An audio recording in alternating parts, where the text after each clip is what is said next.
Shalom, sahabat-sahabat Yuk Mengajar. Hari ini saya mau membahas sesuatu yang lagi viral. Ya memang sudah nggak viral banget ya. Tetapi karena banyak yang bertanya ke saya, sehingga saya merasa perlu untuk berikan komentar juga. Tentang apa itu? Tentang statementnya Pak Ahok ya. Dalam sebuah wawancara online, beliau sampaikan bahwa Rasul Paulus itu pernah menikah ya. Dan kemudian bercerai dengan istrinya. Dan yang kedua, beliau juga mengatakan statement bahwa kalau Tuhan Yesus tidak disalib, ya, maksudnya masih hidup terus sampai umur 40, mungkin Tuhan Yesus juga akan menikah. Ya. Nah, dua hal itu yang akan saya bahas pada kesempatan ini. Ya. Saya akan membahas yang pertama adalah masalah Paulus bercerai. Ya. Nah, Paulus bercerai ini betul atau tidak? Kalau saya ditanya seperti itu, maka jawaban saya adalah betul. Paulus ini memang bercerai. Apa dasarnya? Oke, kita akan bicara dulu mengenai Paulus menikah atau tidak. Itu masalahnya ya. Paulus menikah atau tidak itu dulu sebelum kita bicara tentang Paulus bercerai ya. Paulus menikah atau tidak? Kita bisa melihat dari sisi sejarah sebetulnya. Dari sisi sejarah, memang orang Yahudi itu harus menikah. Laki-laki dan perempuan itu diwajibkan menikah. Ya. Dan menikah itu sebuah syarat untuk bisa menduduki posisi-posisi yang penting. Kita tahu bahwa Paulus ini bukan orang sembarangan. Ya. Paulus ini hasil didikan dari seorang rabi namanya Rabi Gamaliel. Dan rabi ini rabi terkenal, ya. Bagaimana saya tahu ini rabi terkenal? Karena sesuatu yang ditulis, ya, namanya bahkan ditulis di dalam sebuah kitab, tentunya ini dikenal oleh pembacanya, gitu ya. Saya kasih contoh begitu ya. Kalau saya bilang begini, saya ini adalah murid dari Joko Susilo. Semua akan bertanya-tanya ya. Terus kenapa? Ya. Tapi beda kalau saya bilang saya ini murid dari Joko Widodo atau Jokowi. Wah, semua orang akan tahu. Karena apa? Karena Jokowi adalah Presiden Republik Indonesia. Semua orang tahu. Nah, karena itu saya merasa perlu menulis bahwa saya adalah murid dari Jokowi. Ya. Tapi kalau saya murid dari Joko Susilo, bukan berarti mendiskreditkan ya, tapi orang ini hanya nama samaran, saya hanya asal aja omong ya. Maafkan kalau yang punya nama sama ya. Joko Susilo ini tidak dikenal oleh orang ya, sehingga orang akan terus kenapa gitu ya. Jadi artinya kalau sampai ditulis bahwa Paulus ini adalah murid dari seorang rabi, berarti rabi ini rabi terkenal dan muridnya tentu akan dipandang dengan hormat. Ya, dan ada satu cerita di dalam Alkitab yang kurang lebih menunjukkan bahwa Paulus ini juga orang penting. Itu ada di Kisah Para Rasul 26 ayat yang ke-10. Ayat yang ke-10, dan itulah yang aku lakukan di Yerusalem. Aku bukan hanya, ini kata-kata Paulus ya, aku bukan hanya memasukkan orang-orang kudus ke dalam penjara setelah menerima wewenang dari imam-imam kepala, tetapi juga ketika mereka dihukum mati, aku menyetujuinya. Rupanya Paulus ada di posisi decision maker salah satunya ya. Karena apa? Bahkan dia berkata bahwa aku menyetujuinya. Jadi persetujuan Paulus ini cukup berdampak bagi sebuah keputusan dari Mahkamah Agama. Dan itulah mengapa statement Pak Ahok itu betul ketika beliau mengatakan Paulus adalah anggota dari Sanhedrin ya. Saya setuju dengan beliau. Karena apa? Sekali lagi, memang Paulus ini di posisi yang cukup terpandang ya. Bahkan dia memimpin sebuah pasukan untuk membinasakan atau menyiksa minimal orang-orang Kristen. Tentu bukan orang sembarangan Paulus ini ya.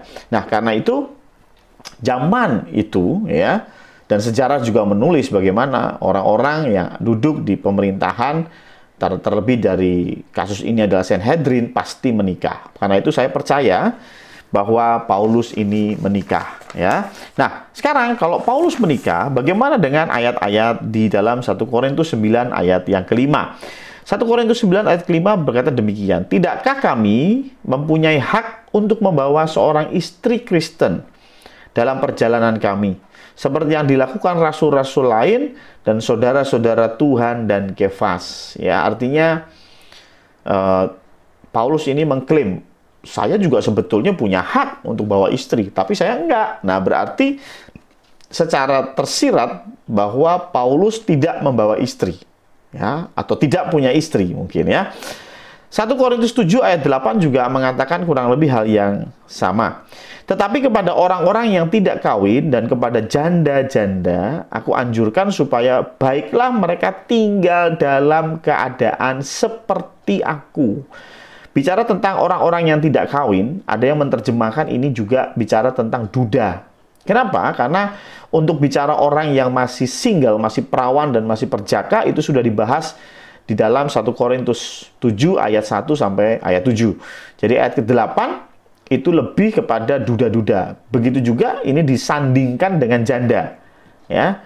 Jadi kalau bicara tentunya duda dan janda, pasangannya maksud saya ya.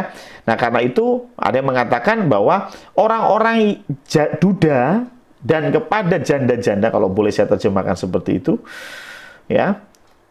Tetapi kepada duda-duda dan kepada janda-janda, aku anjurkan supaya baiklah mereka tinggal dalam keadaan seperti aku, sehingga cenderung mengatakan bahwa Paulus pada waktu dia menulis surat Korintus, menulis ini dia tidak membawa istri, tidak punya istri. Ya, padahal sekali lagi di dalam Kisah para Rasul 26 sudah tersirat bagaimana Paulus ini orang penting dan pastinya dia menikah. Ya, karena itu statementnya Pak Ahok bahwa Paulus bercerai, saya pun setuju. Nah, cuman jangan terlalu kita berpikir negatif tentang perceraian. Nah, ya, kita harus tahu dulu nih, kalau Paulus bercerai, sebenarnya ada tiga kemungkinan, ya. Paulus bercerai atau istrinya dulunya punya istri sekarang enggak gitu ya. Bisa yang pertama istrinya mati, istrinya meninggal, ya. Bisa jadi kan? Kalau istrinya meninggal, so what? Apakah itu sesuatu yang buruk? Tidak, ya buruk lah ya karena istrinya meninggal. Tapi maksud saya, ya sudah ya, tidak perlu diperdebatkan. Istrinya meninggal, selesai, ya. Tapi kemungkinan kedua, Paulus ini diceraikan oleh istrinya. Karena apa? Kemungkinan besar ya karena Paulus yang ada di posisi yang top, ada di bagian senator atau ya, Sanhedrin, kemudian dia ikut Tuhan Yesus, jadi pengikut Tuhan Yesus. Saya tanya, kira-kira kalau dia jadi pengikut Tuhan Yesus, masih di posisi sebagai ya salah satu penentu ya keputusan atau salah satu anggota Sanhedrin? Saya pikir tidak. Tentunya dia akan kehilangan pekerjaan, dia akan kehilangan status di masyarakat juga, dan artinya istrinya nggak kuat, sehingga istrinya bilang, "You pilih saya atau pilih Tuhan Yesus." Ya, kurang lebih begitu ya, kalau saya dramatisir. Dan Paulus memilih Tuhan Yesus, karena itu istrinya menceraikan Paulus. Nah, kalau istrinya Paulus yang menceraikan Paulus, sebetulnya ini bukan hal yang negatif kalau buat saya. Ini hal yang positif. Bayangkan, Paulus rela kehilangan segalanya untuk Tuhan. Bagaimana dengan Anda? Ya. Paulus rela kehilangan istri dan anak-anak demi ikut Tuhan, demi penginjilan. Ya. Jadi tidak ada yang salah kalau Paulus ini diceraikan istrinya. Terlebih lagi, ini bicara diceraikan. Kita memang tidak boleh memukul, tapi bagaimana kalau dipukul? Ya. Kita tidak boleh membohongi, tapi bagaimana kalau kita dibohongi? Ini beda cerita. Ya. Kita nggak boleh menceraikan. Beberapa orang setuju itu.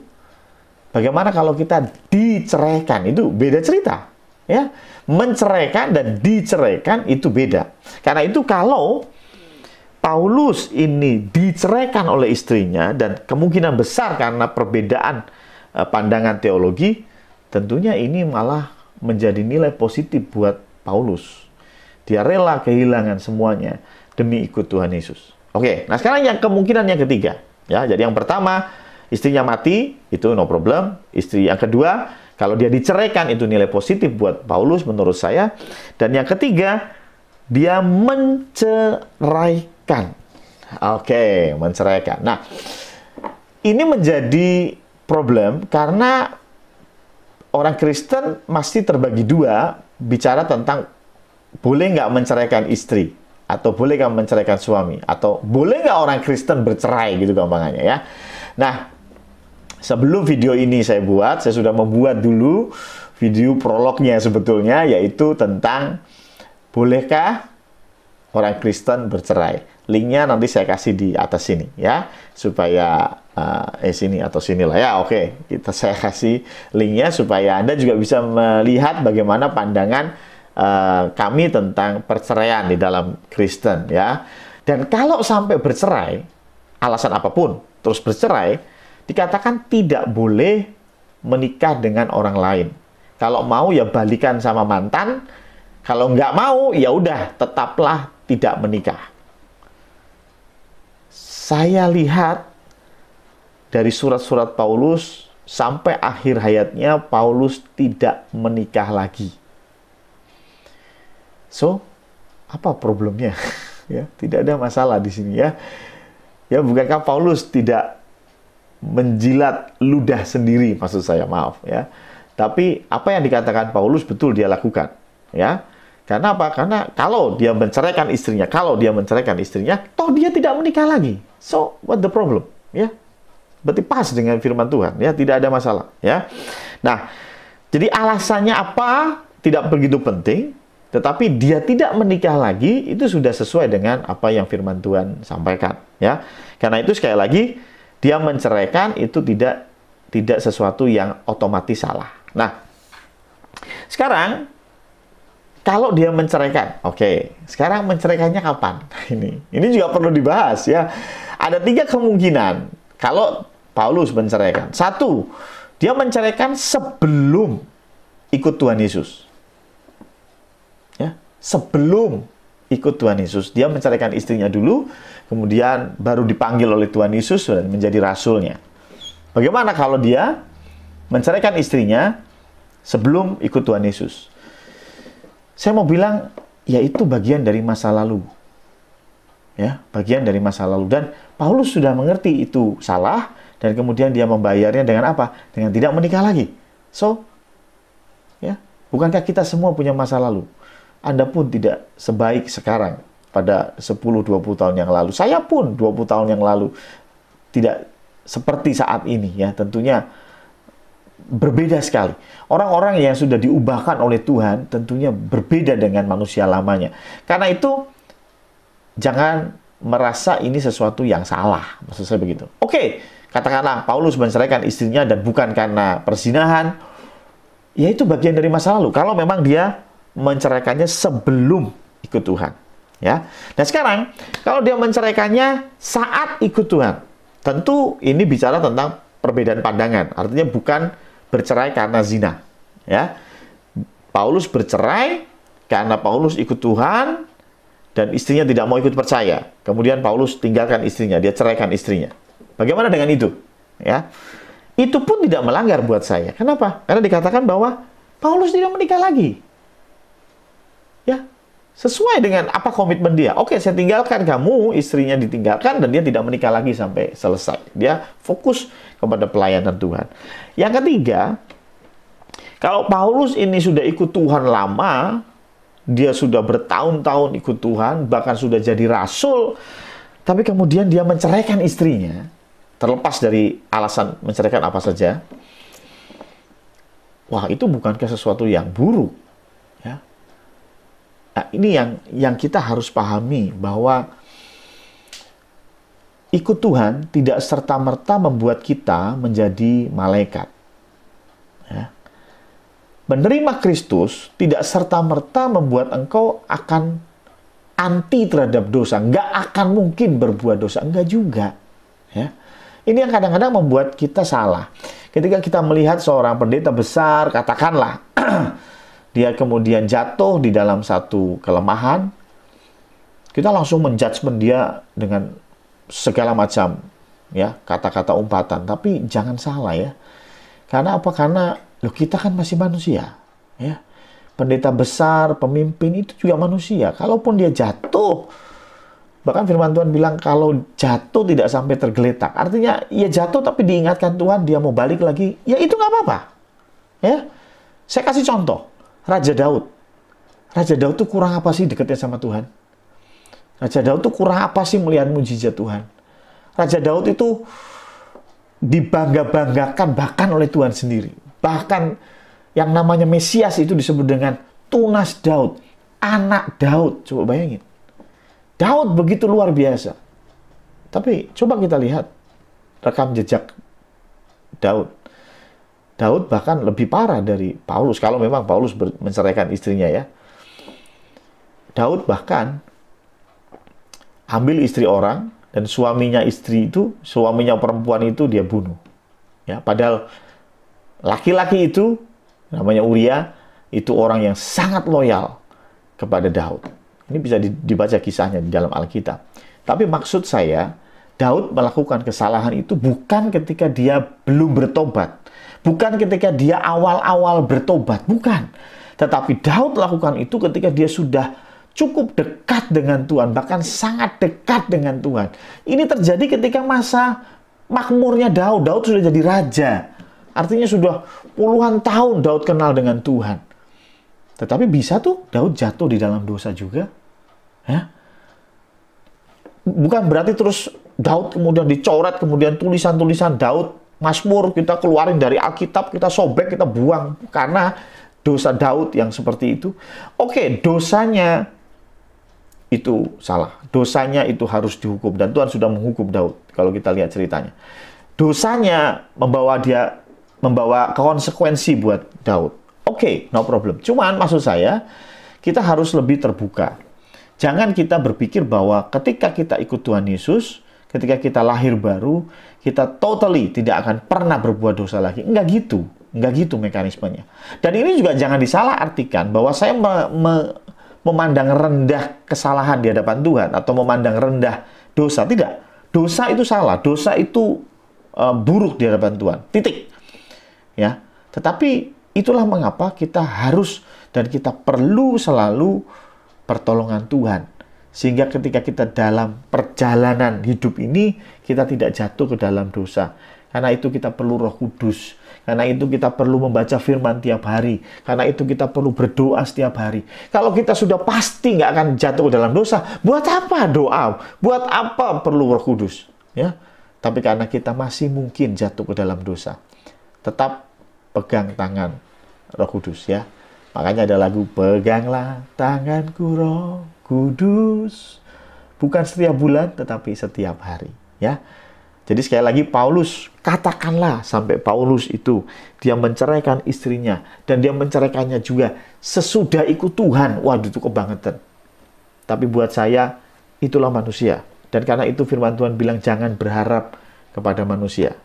Tapi berharaplah kepada Tuhan. Satu-satunya manusia yang tidak berdosa hanya Tuhan Yesus Kristus. Ketika dia bereinkarnasi menjadi manusia selama 33,5 tahun. Tapi selain itu, semua manusia telah jatuh ke dalam dosa dan sudah kehilangan kemuliaannya. Entah itu sesudah menerima Kristus atau sebelum menerima Kristus. Kita semua orang yang bersalah di hadapan Tuhan. Itulah mengapa kita perlu penebus. Kita perlu Roh Kudus. Itu jawaban saya untuk kasus Paulus. Sekarang kita menginjak kepada kasus yang kedua ya. Yaitu Tuhan Yesus menikah kalau dia usianya 40. Saya memandang ini hal yang saya pikir Pak Ahok ya sedikit hanya menganalogikan. Beliau tidak bermaksud bahwa Tuhan Yesus itu datang untuk menikah. Tidak ya. Hanya ini untuk menggambarkan situasi pada zaman itu yang mengharuskan seorang pria menikah. Ya, sehingga mungkin kalau Tuhan Yesus ini usianya sampai 40 tahun, kemungkinan Tuhan Yesus juga menikah gitu ya. Contohnya seperti ini hanya apa ya, satu statement yang berandai-andai. Jangan dianggap serius. Buat saya sih tidak perlu dianggap serius. Tapi saya perlu menanggapinya karena saya juga nggak setuju sih kalau Tuhan Yesus menikah ya. Ya, tapi sebetulnya kembali ke saya berpikir cukup terbuka, yaitu ya kalau Tuhan Yesus menikah terus kenapa? Emang menikah itu salah gitu. Ya, kalau Tuhan Yesus menikah pun buat saya ya terus kenapa emang? So what gitu ya. Nggak ada masalah ya buat saya. Tapi kembali ke problem semula, apakah Tuhan Yesus itu menikah? Maksud saya kalaupun umur 40 dia akan menikah. Saya pun beranggapan tidak. Tuhan Yesus tetap tidak akan menikah. Kenapa? Apa dasar saya mengatakan hal itu? Bukankah tadi dikatakan bahwa usia pelayanan itu harus 30 sesuai dengan aturan dari orang Lewi. Jadi orang Lewi itu di dalam bilangan, bilangan 4 ayat 2 dan 3 itu bicara tentang umur 30 tahun sampai 50 tahun itu waktu mereka untuk melayani Tuhan. Jadi Tuhan Yesus itu adalah imam besar. Di kitab Ibrani dikatakan seperti itu, imam besar kita. Dan karena itu Tuhan Yesus juga mengikuti aturan yang ada, yaitu umur 30 baru melayani Tuhan. Ya, di dalam Lukas 3 ayat 23 dikatakan bahwa Tuhan Yesus berumur kira-kira 30 tahun. Ya. Jadi mulai pelayanan sesuai dengan firman Tuhan, ya, sesuai dengan bilangan tadi ya. Nah, saya berkata bahwa Tuhan Yesus tidak akan pernah menikah walaupun usianya sampai 40, bahkan 50, bahkan 60 tahun. Karena apa? Sederhana, buat saya Tuhan Yesus itu datang untuk satu tujuan yang besar, ya. Dan tujuan besar itu apa? Matius 5 ayat 17. Janganlah kamu menyangka bahwa aku datang untuk meniadakan hukum Taurat atau kitab para nabi. Aku datang bukan untuk meniadakannya, melainkan untuk menggenapinya. Jadi, Tuhan Yesus datang untuk menggenapi hukum Taurat. Oke? Jadi, kalau saya ditanya, Tuhan Yesus kira-kira kalau umur 40 menikah nggak? Saya bilang nggak. Kenapa saya bisa bilang begitu? Tinggal tanya saja sama leluhur kita, yaitu orang Yahudi. Orang Yahudi, agama Yahudi, menulis tentang nubuat Mesias, di mana itu semua digenapi oleh Tuhan Yesus. Pertanyaan saya, tanya mereka deh, bro, dalam teologimu Mesias menikah nggak? Mereka akan bilang, Mesias tidak menikah. Ya, so, kalau Mesias memang tidak dinubuatkan menikah, Tuhan Yesus tidak akan menikah. Ya, karena apa? Tuhan Yesus datang untuk menggenapi. Kalau tidak tertulis, ya dia tidak lakukan. Kalau tidak disuruh oleh Bapaknya di surga, dia tidak lakukan. Tapi, kalau memang Mesias ini harus menikah, ditulis di dalam nubuatan Mesias ini menikah, buat saya pasti Tuhan Yesus menikah. Dan tidak perlu menunggu umur 40 tahun. Ya, tidak perlu menunggu umur 40 tahun. Mungkin 20 tahun sudah menikah. Ya. Karena apa? Karena itu tadi, Tuhan Yesus datang untuk menggenapi nubuat-nubuat tentang Mesias. Nah, yang kedua alasannya adalah Tuhan Yesus tahu kalau umurnya hanya 33,5 tahun di dunia ini, maksud saya, ya. Dan kemudian naik ke surga. Kalau dia menikah, bukankah bagaimana dengan kelangsungan rumah tangganya? Tentu dia menyebabkan permasalahan, meninggalkan permasalahan bagi istri dan anak-anaknya, ya. Jadi sekali lagi, itu yang menjadi dasar saya kenapa Tuhan Yesus tidak menikah. Nah, kembali ke masalah nubuat. Bahkan Tuhan Yesus melakukan hal-hal yang tanda kutip tidak pas gitu ya. Hanya karena nubuat. Ya. Saya kasih contoh demikian. Matius 3 ayat yang ke-15. Ceritanya adalah bagaimana Tuhan Yesus datang kepada Yohanes Pembaptis dan minta dibaptis. Padahal sebelumnya Yohanes Pembaptis bilang bahwa anak domba Tuhan Yesus, Mesias, itu luar biasa mulianya, bahkan melepas tali kasutnya pun aku tidak layak. Ini Yohanes Pembaptis yang bilang. Setelah bilang begitu, Tuhan Yesus datang dan minta dibaptis oleh Yohanes Pembaptis. Coba, bukankah ini bertentangan? Dan karena itulah Yohanes Pembaptis bilang, sorry, ini bukannya kebalik ya. Harusnya saya yang Tuhan Yesus baptis, bukan saya yang membaptis Tuhan Yesus. Karena Tuhan Yesus lebih mulia daripada Yohanes Pembaptis. Harusnya Yohanes Pembaptis yang dibaptis oleh Tuhan Yesus. Itu yang Yohanes Pembaptis bilang.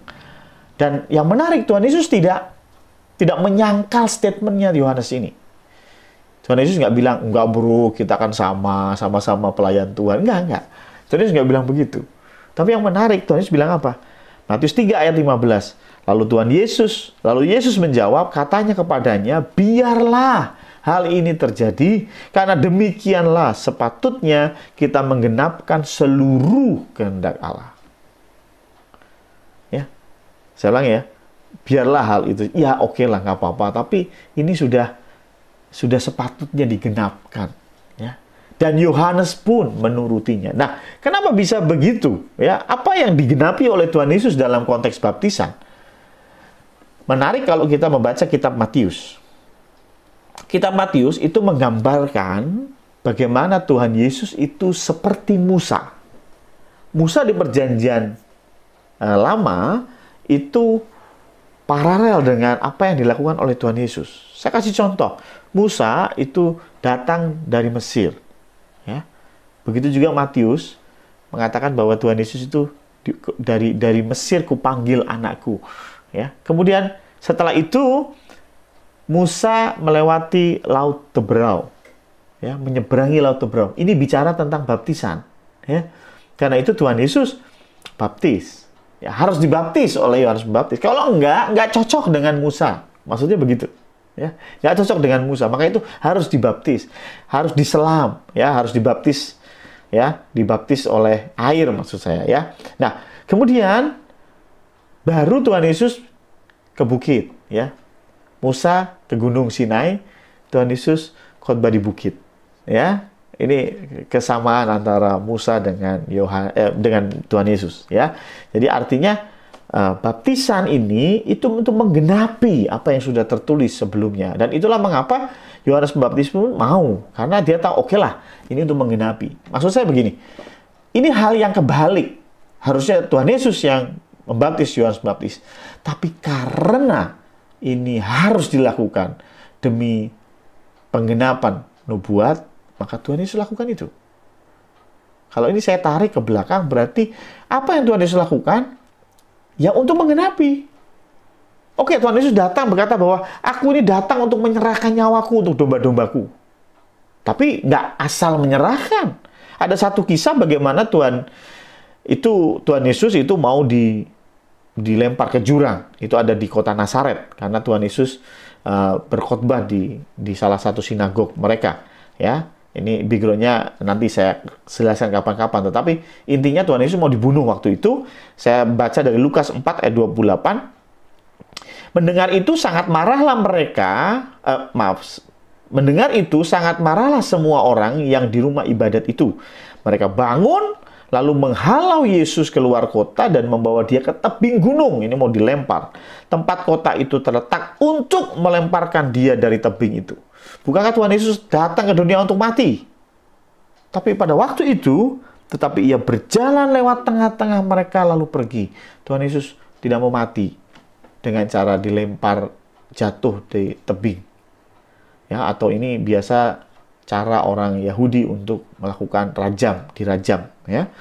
Artinya, kenapa sih Tuhan Yesus kan bukannya mau mati? Ini buktinya udah ada jalan di mati. No, matinya Tuhan Yesus harus sesuai dengan nubuat.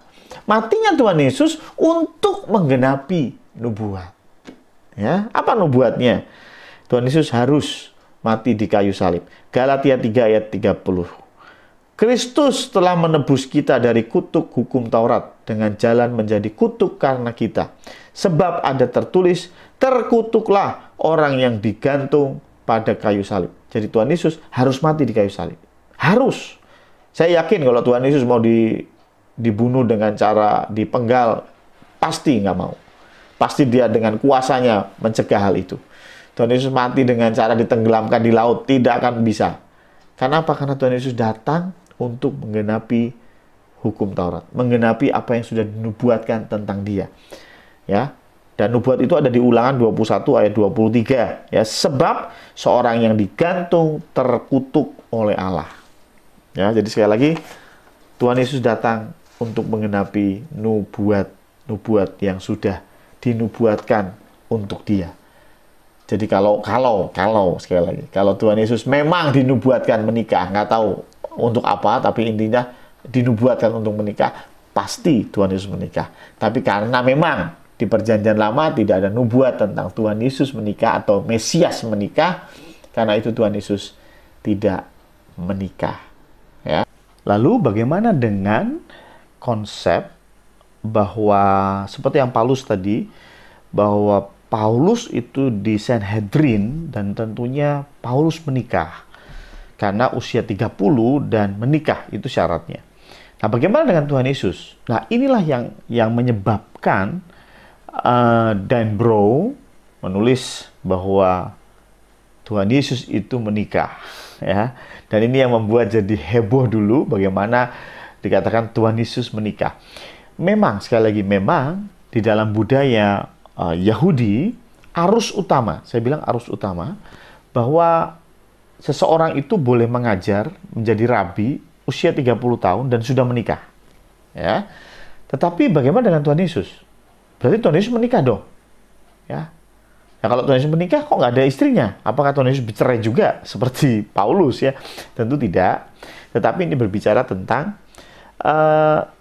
tidak semua sekte atau aliran Yahudi itu menerapkan tentang menikah ya dulu sebelum melakukan pelayanan. Tidak semuanya.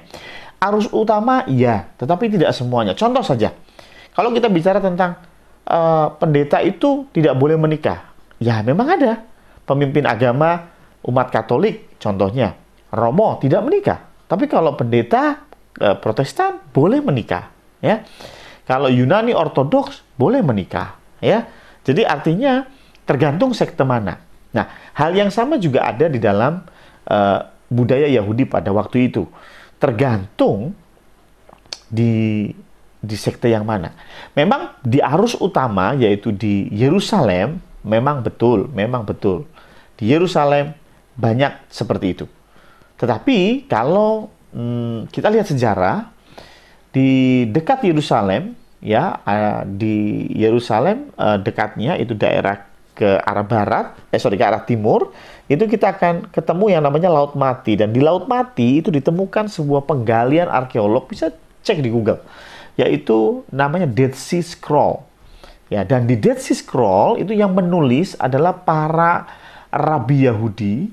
Mereka mengkopi atau menduplikat kitab suci.